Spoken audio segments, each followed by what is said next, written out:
Bonjour à tous, j'espère que vous allez bien. Alors aujourd'hui on attaque sur le titre Fulk achat ici avec un stop à peu près là. Le titre est très dynamique, très rapide. Je vais le prendre sans le rater, ça y est, je suis dedans. Ouh là ça se passe pas très bien.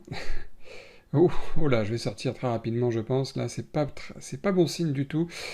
Bon, pour commencer 202 dollars de perte, je pense que le trade a duré 5 secondes. On commence avec 202 dollars de perte. C'est toujours plaisant de commencer ces journées comme ça. On est à la peine à la 4e minute d'ouverture des marchés, mais bon, on se reconcentre. Et là, le titre ZEV.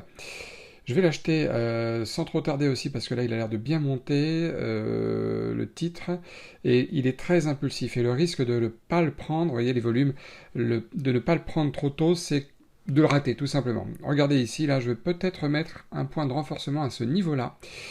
Euh, si le titre continue de confirmer sa tendance de fond, sa tendance haussière, il vient de grimper de 55% depuis la veille.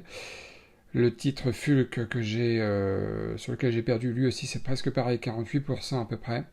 Voilà, je mets un renfort, achat stop, 200 actions supplémentaires, ce qui fait que mon prix moyen devrait être autour des 10 dollars. Voilà.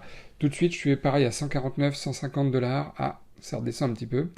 Comme quoi, ça peut aller aussi vite pour les gains que pour les pertes, hein, de toute façon, on le voit bien.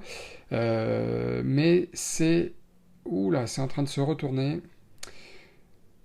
C'est en train de se retourner. Aïe, aïe, aïe, c'est vraiment pas bon signe, là, quand ça fait un avalement baissier sur la bougie précédente, qui était elle-même un avalement haussier par rapport aux autres bougies. Ah, là, c'est trop risqué de le tenir. 293 dollars de perte aussi en celui-là.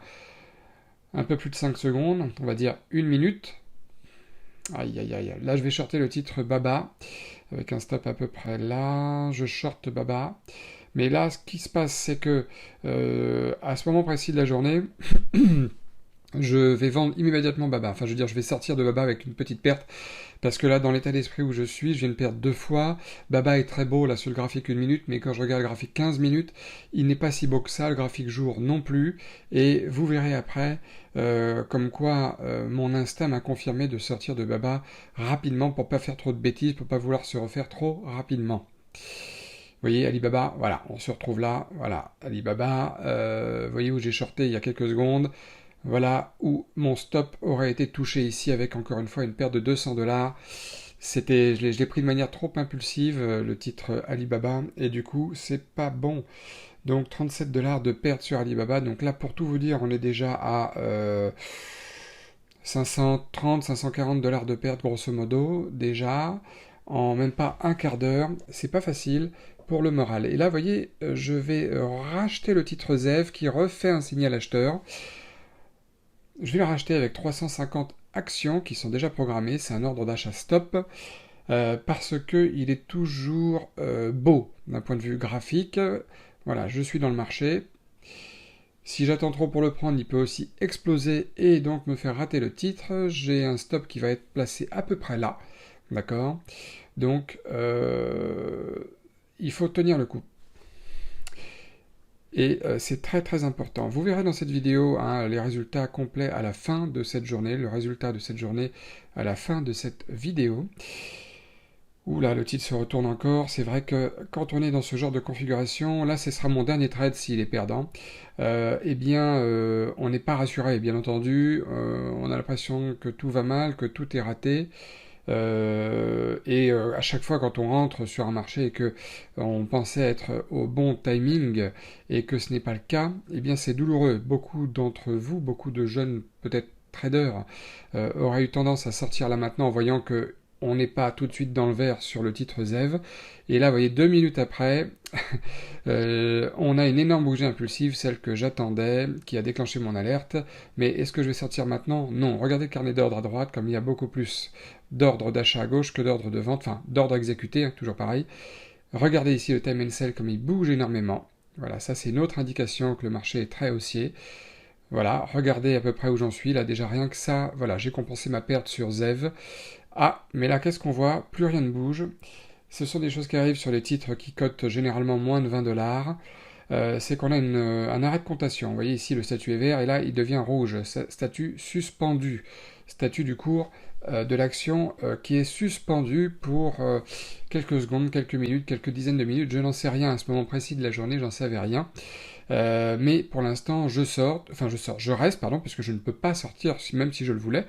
Euh, donc ça me permet un petit peu de calculer mes objectifs, où est-ce que je vais les mettre, où est-ce que je mets mon stop. Alors mon stop c'est facile, il est sur la ligne noire qui est en bas là, c'est mon niveau d'alerte, mon niveau de sortie, mon niveau de stop.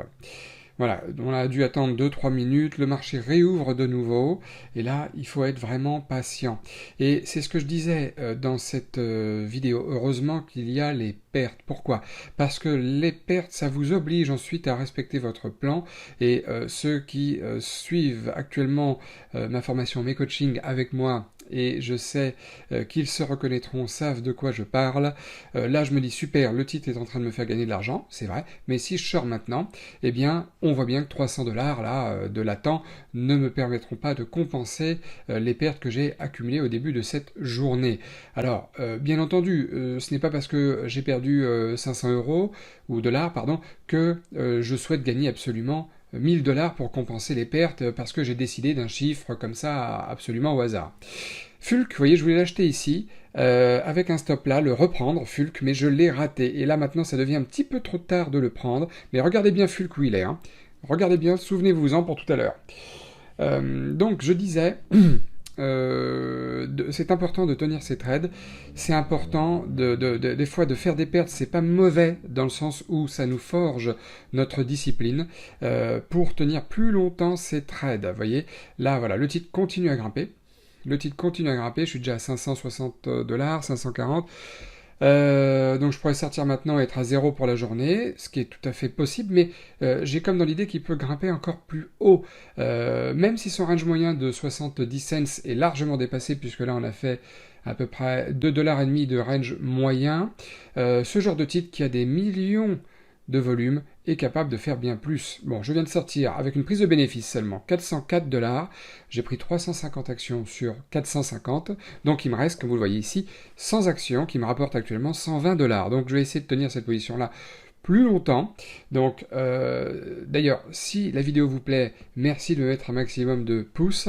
Je vais essayer de tenir cette position-là plus longtemps. Et ce que je disais tout à l'heure pour repoursuivre, c'est tellement important que le fait de faire des pertes, c'est pas une mauvaise chose en soi. Bien sûr, personne n'aime faire des pertes, mais ça vous oblige, et je dis bien ça vous oblige, et ça doit vous obliger. Et c'est là que votre transformation, pour ceux qui ont envie de gagner en trading, est peut-être en train de s'opérer, c'est que vous ne devez pas sortir avant d'atteindre un certain niveau de gain pour compenser au moins vos pertes, voire même faire un plus sur la journée. Regardez le graphique 15 minutes, regardez cette bougie énorme, impulsive. Là, c'est mon niveau de stop à la ligne noire. On est en graphique 15 minutes sur ZEV. Regardez, est-ce que j'ai des raisons de sortir maintenant? Non, absolument aucune. Regardez le graphique jour. Regardez la grosse résistance qu'on a cassée ici depuis des mois. Le marché, bien entendu, est accompagné d'énormes volumes. Voilà. On a cassé le gros chiffre rond des 10 dollars. Là, on est sur une vue journalière. Est-ce que j'ai des raisons de sortir maintenant? Pas pour le moment, d'accord? Donc le titre est capable de faire encore plus. Là, on est sur un graphique 5 minutes. Regardez les volumes en bas, quand on voit ça, c'est vrai que c'est impressionnant. Le plus important, moi, de tous mes indicateurs, j'en ai pas beaucoup, d'ailleurs j'ai une vidéo qui va bientôt sortir sur les indicateurs que j'utilise, vous verrez. Les volumes, c'est le plus important. Vous pouvez très bien m'enlever un des deux autres indicateurs que j'utilise, parce que j'en utilise pas beaucoup, mais si vous m'enlevez les volumes, j'aurai du mal à travailler sur les actions US, et sur les actions de manière générale. Bon, le titre ici, ZEV, se retourne, mais rien n'est perdu encore. Vous voyez l'importance de prendre des bénéfices. Regardez, malheureusement, les indices se retournent aussi, donc c'est pas bon signe pour nous. Mais ce genre d'action qui fait des volumes absolument extraordinaires peut tout à fait parfois, et vous le verrez un peu par la suite dans la vidéo, regardez bien jusqu'au bout, peut tout à fait parfois remonter et se fiche royalement de ce que font les indices. D'accord? Donc c'est pour ça que c'est important de tenir sa position et vous allez le voir dans quelques secondes. Alors, donc on revient là-dessus. Bon, ça se passe pas très bien, c'est pas grave, je vais être sans doute là quand je vois ça stopper, bon. Mais vous voyez, tout à l'heure, ça aurait pu me stopper au niveau des 17 heures. Ça aurait pu me stopper et finalement ça ne l'a pas fait. Hein. Comme quoi, faut jamais perdre espoir sur un un trade, même s'il met du temps à se dessiner, ça peut arriver d'être frôlé, de se faire, comment dirais-je, d'avoir failli se faire stopper. D'accord, ça peut arriver. Bon, là, je me suis fait stopper, donc gain du jour sur ZEV entre la perte et le gain de tout à l'heure, 79 $ de gain. J'aurais aimé faire plus, évidemment. Mais vous allez voir aussi un autre conseil important que je vais vous donner, qui fait suite à une vidéo que j'ai faite il y a quelques jours. C'est sur l'histoire du mois d'août. Faut-il travailler au mois d'août? Alors regardez, que des pertes, à l'exception du gros gain là sur ZEV. 17h19, donc un peu moins de 2 heures après l'ouverture, le trade s'est achevé. Donc, comme je disais, c'est une bonne mauvaise journée dans le sens où on aimerait bien avoir des mauvaises journées comme ça plus souvent, c'est-à-dire en ayant respecté son plan, en ayant fait comme d'habitude. Total 160 $ de perte pour aujourd'hui, ce qui n'est finalement pas grand-chose comparé aux moins 550 sur lesquels j'étais à peu près tout à l'heure. Et bien entendu, ça fait plaisir, c'est pas la même saveur d'avoir réussi à limiter ses pertes que d'avoir fait évidemment que des pertes. C'est pas la même chose, mais c'est comme ça, il faut absolument tenir. Et alors, vous allez voir un truc très important quand on dit il faut pas travailler au mois d'août, il y a moins de beaux trades, etc. Non, c'est pas vrai. Regardez bien le titre Fulk. Vous vous rappelez tout à l'heure, je vous ai dit de vous en rappeler. L'acheter ici, regardez où est-ce qu'il est monté, d'accord? Et quand je voulais l'acheter, je disais c'est déjà un peu trop tard par rapport à son range moyen qui est de 1,3 $ au moment de cette journée-là. Aujourd'hui, il a fait 10 $ de range moyen le truc, donc comme quoi il y a aussi des jolis coups à faire, quels que soient les mois. D'accord? Évidemment, si j'avais deviné qu'il allait monter comme ça, je l'aurais pris, mais au moment où je l'ai vu, c'était un petit peu trop risqué, comparé au titre ZEV. D'accord? Donc, souvenez-vous bien de cette vidéo, je pense que c'est très très important par rapport à l'histoire du mois d'août, par rapport à l'histoire de garder des positions plus longtemps pour compenser ses pertes, c'est indispensable, et ce genre de journées, elles sont là pour nous le rappeler, c'est très très important. En attendant, comme d'habitude, si vous avez aimé la vidéo, n'oubliez pas de liker, c'est très important pour moi et pour soutenir la chaîne. Et puis, abonnez-vous aussi, si ce n'est pas encore le cas, abonnez-vous, cliquez sur la petite cloche, vous recevrez mes vidéos dès qu'elles sortiront, comme ça. Puis, n'oubliez pas, on est au mois d'août quand même, donc il est possible que vous et moi prenions quelques week-ends. Je vous dis à très bientôt.